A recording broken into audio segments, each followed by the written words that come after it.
Апрель айынан мәркәзебезнең барлык балалар бакчалары ярым фабрикат системасына күчте дигән хәбәр таралды.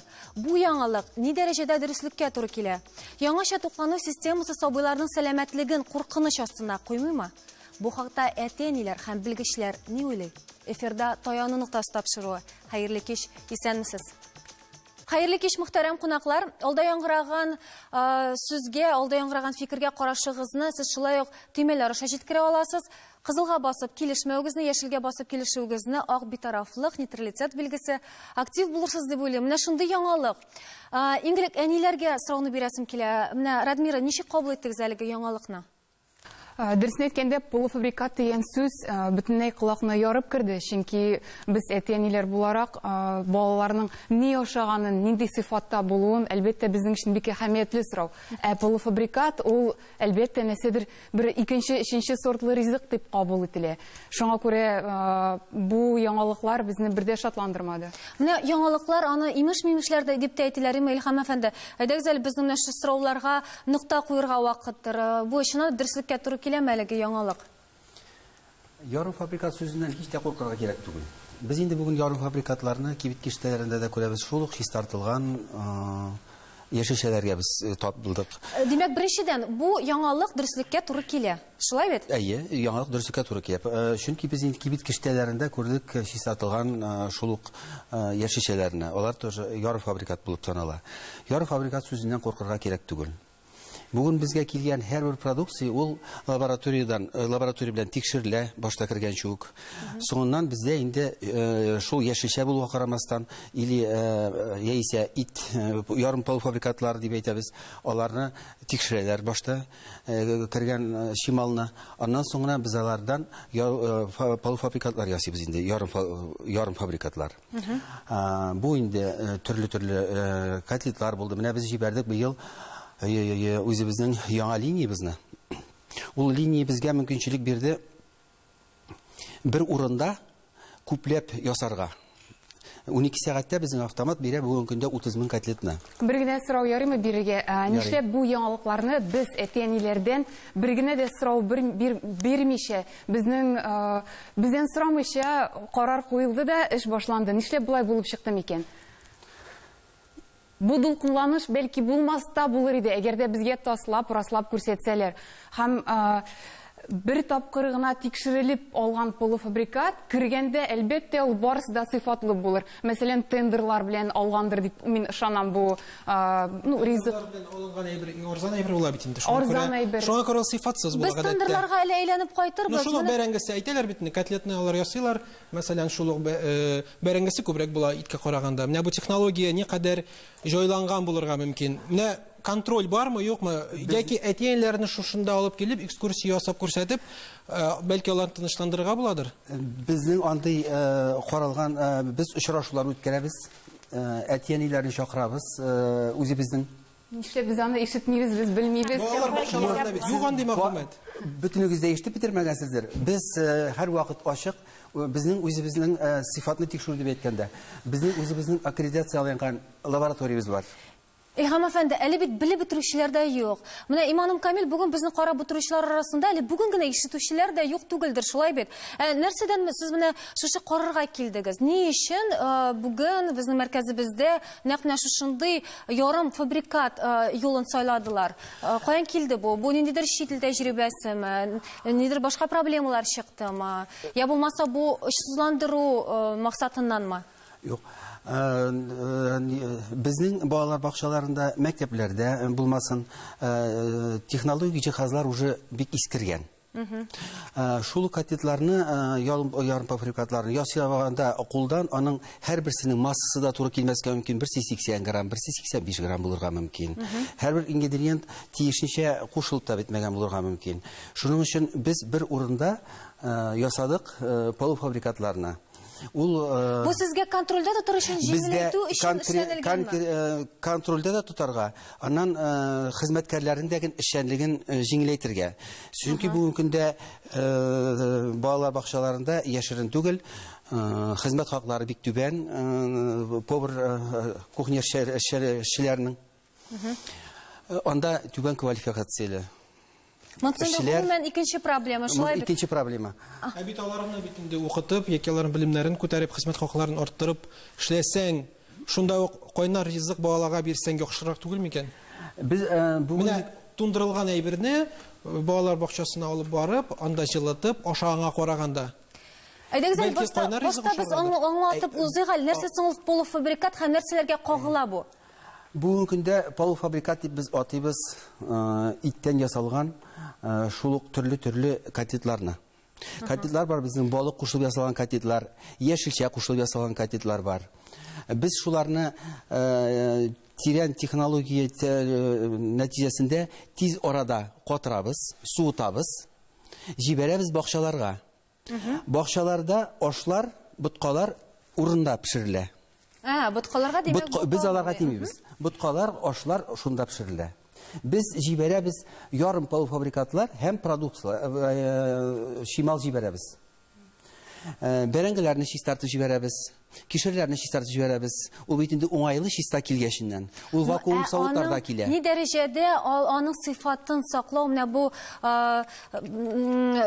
бит менә чистартылганны, әйтик, балалар бакчасына алып килеп җитүгә дә вакыт узырга мөмкин. Бу реаль хәлме? Гомумән ни дәрәҗәдә мөмкин хәл бу, Айрат әфәнде? Беләсезме, монда Илһам әфәнде әйтеп киткән нәрсәләрдә менә инде игътибар биргәнсез, минем Кызылдаяна, Яшелдаяна. Чөнки бер уйлаганда менә бу ул әйтеп китте технологиялар хакында. Ул ризыкны әзерләү технологиялары ул әлбәттә бик зур роль уйнап тора.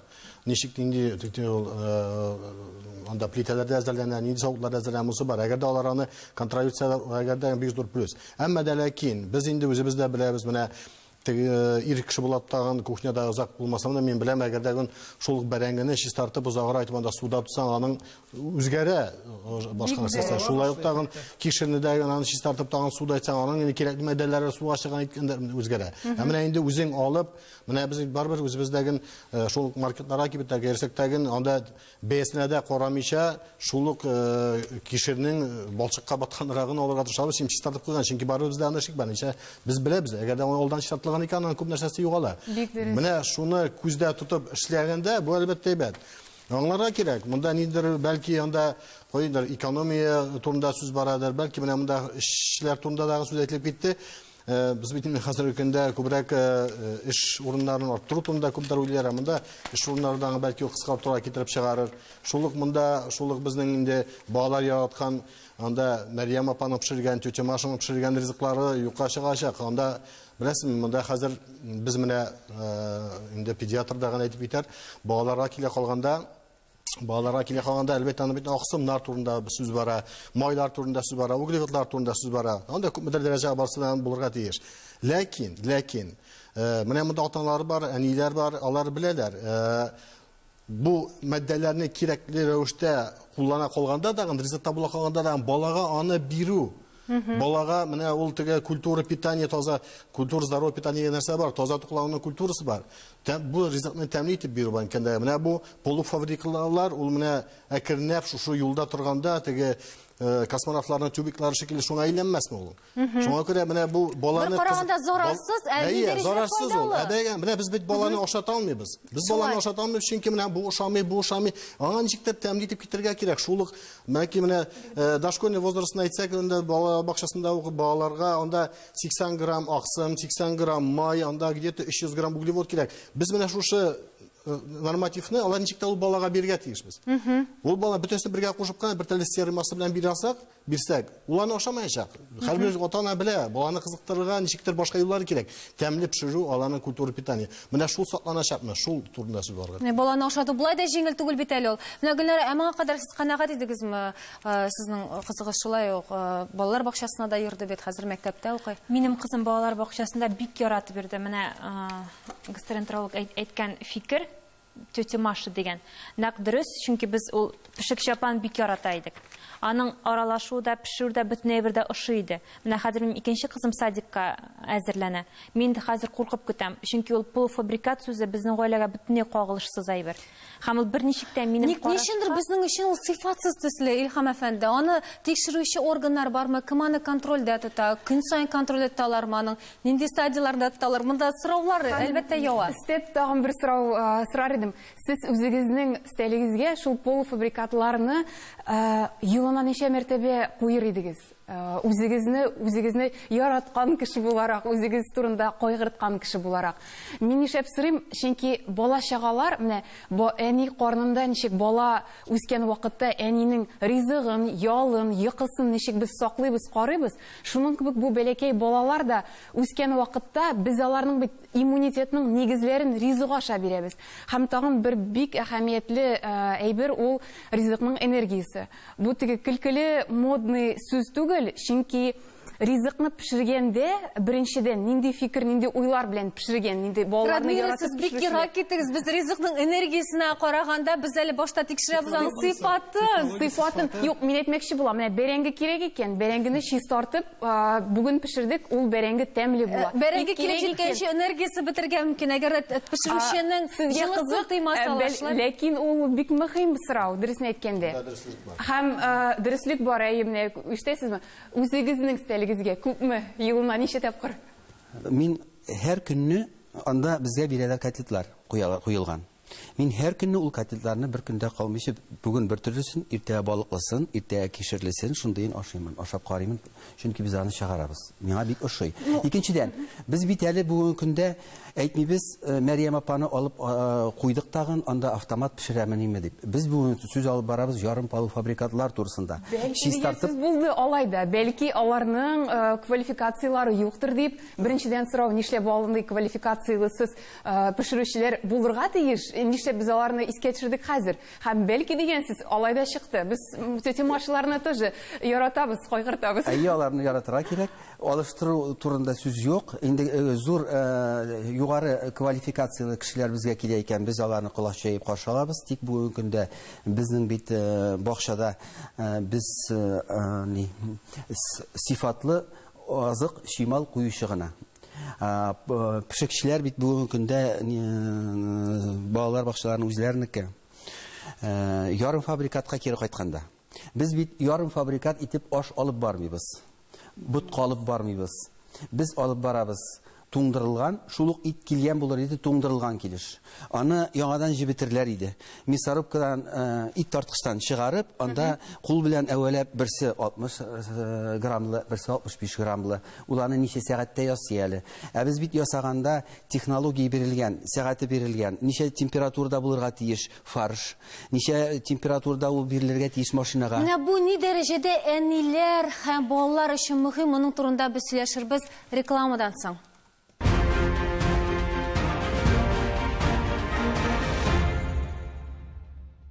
Татарстан Яңгасыр каналында таяну нуктасы тапшыру. Без дәвам итәбез. Менә Чулпан ханым, моңа кадәр без сөйләштек, әлбәттә әниләрне дә сораулар борчылырга сәбәп бармы? Балаларга ярым фабрикатлар алып килү, аларны шулай ашату, берәр ничек тә булса, аларның сәламәтлегендә күренерме? Менә нәрсәдән куркырга кирәк? Бәлки сәбәп тә юктыр. Бу безнең һәр вакытта һәр яңалыкны без куркып кабул итәбез. Ризыкны әлбәттә аны тамак ялгау чарасы дип кенә карау бердә дөрес түгел. Яшь организм ул көндә үсә. Шуңа күрә көндә бала аксым, углеводлар, үсемлек майлары, җиләк-җимеш, микроэлементлар, витаминнар алырга тиеш. Һәм шунда онытып бетермәскә кирәк. Бүгенге көндә балаларга мәктәптә бик зур нагрузка бирелә. Шуннан соң һәрбер бала мәктәптән соң төрле кружокларга дагын йөри әле. Бу баланың рационы нутритив яктан икеләтә көчле булырга тиеш дигән сүз. Һәм без моны әлбәттә көндә контроль тотып, баланың ризыгы нинди дәрәҗәдә сыйфатлы, шул нутритив яктан дөрес булуы белән генә решать итеп була дип аңлыйм мин. Сезнеңчә, бу шушы проблемадан чыгу юлы булырга мөмкинме? Ярым фабрикатлар алып килү, стандартлаштырылган, әзер ярым фабрикатлар алып килү. Бу бик зур сорау. Моны балалар, менә хәзерге вакытта ашый башлаган балалар пока кабул итмәделәр. Балалар менә шушы тапшыруга килер алдыннан без үзебезнең класста кичкенә генә сорау уздырдык. Безнең класста 45 бала гына төшке ашны ашый. Ни өчен дигән сорауга алар беренчедән тәмле түгел диделәр, икенчедән салкын ризык диделәр. Шуңа күрә бу шешелгән сорау дип уйламыйм. Икенче класста укый. Без мин аны сорыйм инде. Син нәрсә ашадың, кызым? Боткасын ашаса, аның котлеты кала обязательно. Макароны булса, макароны ашала, котлеты кала. Менә мин шуңа да аны берничек тә ашана алмыйм. Ул сыйфатлы әйбер микән или аның бәлки русча әйткәндә соотношениесе дөрес түгелдер. Ул фабрикатларны әзерләүнең. Мин килешәм сезнең белән. Аны кухняда дөрес әзерләүнең методы юк бит, аның схемасы юк. Әмма факт остается фактом, балалар ашамыйлар аны. Ну, бала тәмләй берендә ашамаска мөмкин. Бу бит әле аны яратмау. Юк, әгәр дә чагыштырганда балалар саны буенча күпчелек бала ашамый. Аның бер 5 талымсызы булыр инде. Балалар бит күбесе әле тәмлелегенә телиләр. Безнең, конечно, әлбәттә безнең продукциялардан без җибәргән ярым фабрикатлардан фастфуд тәме килеп тормый торгандыр инде. Без анда кушмыйбыз, тәмне үзгәртә торган усилитель вкусы дип әйтәләр инде русча. Анда әйберләр кушмыйбыз. Бөтен нәрсә безнең Санпин таләбендә ясалган. Балаларның бит менә күбесе балык яратмыйлар. Шөгендер искәбестә яратмыйлар. Ну бит үсеп килүче менә генә табиб әйтте. Үсеп килүче организмга витаминнар кирәк. Менә котлет онда әйтеп киттеләр. Һаман сүз бара котлетуны. Нәрсә ул котлет? Котлет нәрсәгә аның һаманда файдасы юк. Балага 2 яшьтән соң котлет түгел, 2 яшьтән соң итне бирергә кирәк. Бала шәйнәргә тиеш. Безгә нәрсәгә бездә теш түзәтүне точкалары зурая бара. Нәрсәгә? Чөнки бу мөмкиндә балалар шәйнәмиләр. Шәйнәүне нәрсәгә белмиләр. Алар җибашкан башка нәрсәне шәйнәмиләр. Ул кишерне үзең генә сыйрау киш ашау икән. Әмма да әгәр дә ул кишерне инде тура пешереп ваклатып анда бирәләр икән, ул моны һаман да шул ботка. Без артык балалар турында борчылып, без аларга зыянны китерәбез булып чыга, шулай бит? Әлбәттә. Аңар икенче мәсьәлә бар. Безнең әтәниләр шул дәрәҗәдә менә кайгыралар, мәктәптән ничек ашаталар? Өйдә соң ничек? Мәктәптә мәсәлән ашатуны бик нык тикшерәләр, өйгә кайткач күп кешеләр өйдә ул кадәр тикшермиләр. Нәрсә бар, шуны ашаталар, шулай Мин бит? өстәп кенә әйтәсем килә менә шушы шәйнәү турында. Хәзер без педиатлар 3 яшьтән баланы садикка бирәләр, һәм ул балалар белән әтияннәр безгә килә. Ни өчен? Чөнки бала садикта ашый алмый. Хәзер вот врачлар арасында блендерные дети дигән понятие бар инде. Бу нәрсә? Өйдә балалар барлык ризыкны даган бутка формасында, гомогенный формада ашыйлар. 3 яшьтә баланы садикка биргәч, бала шәйни алмый. Ул аның ашказанагына түгел, шулык жевательный аппарат, ул бит шулык развитие бөтенесенә дә влиять итә. Аннары шунда әйтәсем килә, 45% бала безнең ашый. Ну шул 45%ның 55% буфетка барып, камыр ризыгы ала. Ул бердән дә фикер түгел. Икенче тема, шулай бит? Икенче тема, беренчедән нишеп саталар аны, сатмасыннар, мәктәпкә китмәсеннәр. Без мәктәп системасы турында сөйләшербез. Әйдәгез әле башта видеозма карабызык. Канадада хәл ничегрәк микән? Күп баланасы Әлимәнең фикерен белеп үзек. Безнең балалар Словакия һәм Канада илләрендә балалар бакчаларына һәм мәктәпләргә йөрделәр. Һәм шул тәҗрибәдән чыгып, Рәсәйдәге туклану системасы, Рәсәйдәге туклану нормалары, баланың яшенә туры килгән туклану нормалары дөньядагы иң яхшы һәм иң камил дип күрәбез. Мәсәлән, Словакиядә балалар бакчасындагы менюда дуңгыз итен күрү, яки иртәнге ашка чәй белән ипигә сыланган паштет, төрле итләрдән, балыклардан, төрле аштанлыткычлар белән сыланган паштетлар, словакча натирка дип атала, һәм ул гадәттәгечә словак иртәнге ашы була ала. Һәм ниндидер шундый үзгәрешләр безнең Рәсәйгә дә кертелсә, бу кызганыч күренеш дип уйлыйм. Квебекта ул француз провинциясе, французлар алар гомумән сәламәт туклануга игътибар күбрәк салалар, әмма дә ләкин шундый Рәсәйдәге система юк. Европада һәм Канадада бер яхшы үзенчәлекле яклары бар. Алар кешенең ихтыяҗына бик ияләшәләр. Әгәр дә синең ниндидер диета булса, алар сиңа аны эшләргә тырышалар, эшли алмасалар, син ризыкны үзең белән алып килә аласың. Әти-әнисе җибәрә ала һәм ул вакытта әти-әнисе җавап тота. Мәктәпләрдә исә бөтенләй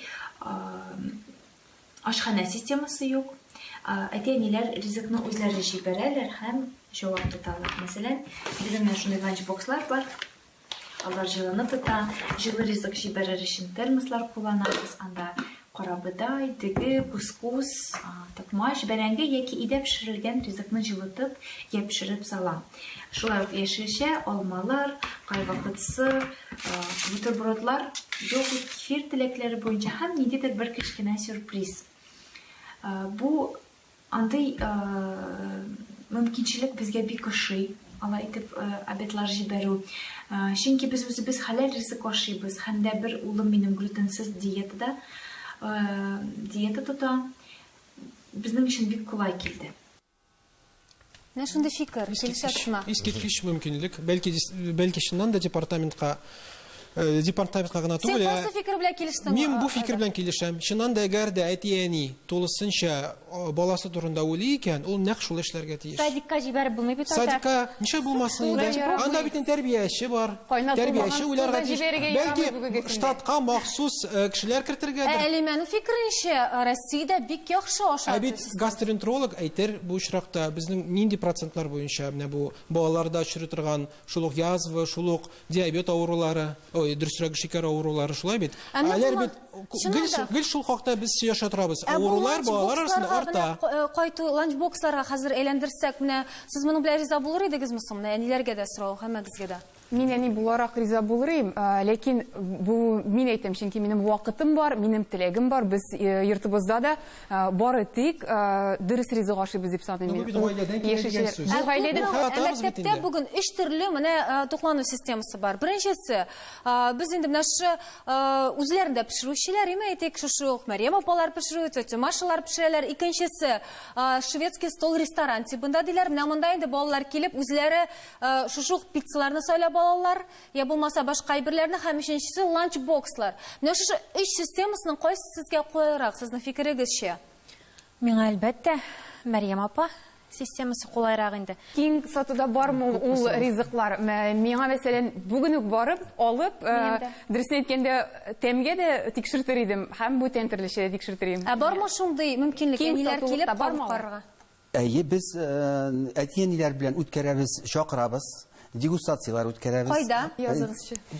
Пожалуйста, безнең бар сайт, безнең бар электронный почтабыз, адресыбыз, безнең бар телефоныбыз.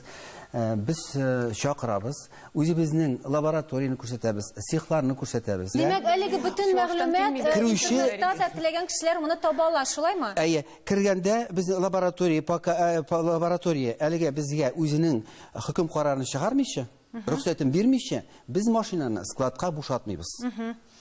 Айрат әфәнде, менә безнең вакытыбыз тамам, менә шулай да безнең тамашачыларыбыз өчен файдалы булыр иде ике сүз белән генә. Менә балаларның туклану системасын оештыруда нәрсә таяну ноктасы булып торырга тиеш? Беләсезме, без менә монда сүз алып барабыз, күбрәк кемнәрдән мнение, кемнәрнең уйлары күбрәк чыга бу ата-аналардан. Барбер ата-аналар. Әлбәттә, без шикләнмәйбез, департамент безнең балалар турында кайгырта, мэрия безнең балалар турында кайгырта, инде бездә шик булырга тиеш түгел. Әмма дә ләкин иң кайгыртканы, иң борчылганы ул әти-әни. Әти-әнинең башында нәрсә, ул бала ашадымы икән? Килеп чыгышка менә наркомда әйтте, кызым кайткач ашадыңмы, юкмы? Беләсезме, анда нәрсә ашадың, анда ни хәтле аксымы, ни хәтле жир ятсам ашадыңмы, син юкмы?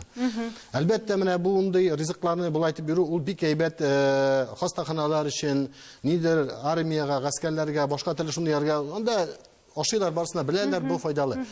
Балага файдалы икәнен аңлату авыр. Балага кирәк аны ашатырга. Менә бу шушын, менә хәзер бу башланыш. Әлбәттә, әйтеп китте Илһам әфәнде, анда шул ук апалар калачаклар, алар бутка пешерәчәкләр, башкасын пешерәчәк иткәнләр, әлмә бутка белән генә булмый, ит ризыгы да кирәк. Менә бу тәмле пешерү, ул әкренләп ул буткасындан китерә башлаячаклар. Аннан соң менә монда ул әйтеп киттеләр, тендер дигән нәрсәләрдән, беләсезме, ул ничек кенә әйтелсә дә, бары бер аның үз бәясен төшерү турында уйланачак. Үз бәясен, ризыкның, менә бу сырьёның үз бәясен төшерү турында. Иң мөһиме сыйфаты һәм тәме зыян күрмәсен дигән теләктә. Безнең тапшыруыбызны нәкъ шушы нотада тәмамлыйбыз. Шуннан да дөрес туклану ул сәламәтлекнең сыры диләр, балалар өчен бигрәк тә шуны онытмасак иде. Саубуллашабыз, исән-имин булыгыз.